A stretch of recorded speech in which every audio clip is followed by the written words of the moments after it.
Hello friends, ఇది wholesale and retail shopping mall. ఇక్కడ కొత్తగా పెట్టారు ఒక కాఫీ షాప్ ని.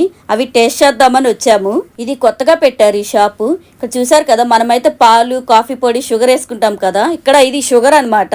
ఇక్కడ చాలా రకాలు ఉన్నాయి హాట్ కోల్డ్ లో. మేమైతే ఇది తీసుకుంటున్నాము. ఇది స్వీట్. చూసారు కదా, కాఫీ గింజల్ని అలాగా మిషన్ నుంచి క్రష్ చేసి ఆ పొడిలో ఇంకా పాలు అవి కలిపేస్తారనమాట. అలాగా ఇక్కడ ఇవైతే చాలా చేదుగా ఉంటాయి. సో అందుకని కొంచెం స్వీట్ ఎక్కువేయమన్నాము. మేము తాగి చూసి కొంచెం తర్వాత మళ్ళీ స్వీట్ వేయించుకున్నాం అనమాట. మీలో ఎంతమంది కాఫీ లవర్స్ ఉన్నారో లైక్ చేసి కమెంట్ చేయండి ఫ్రెండ్స్. అలాగే సబ్స్క్రైబ్ చేసుకోవడం మాత్రం మర్చిపోకండి. ఆవిడ కాఫీ కలుపుతుంటే స్మెల్ మాత్రం అదిరిపోయింది. ఆ స్మెల్కి అయితే మాత్రం నాకు ఈ సాంగ్ గుర్తొచ్చింది. పిల్ల కోడి కూయనే లేదు, పొయ్యి మీద పాల పొంగు ఊరుకోలేదు, ఇంటిల్లి పాదిగా కోరింది కోరిక, మేలు కల్ప దివ్యమైన కాఫీ కప్పు ఎక్కడా, ఇంత వింత తొందరింకా ఆగబోనంది సర్రుమంటూ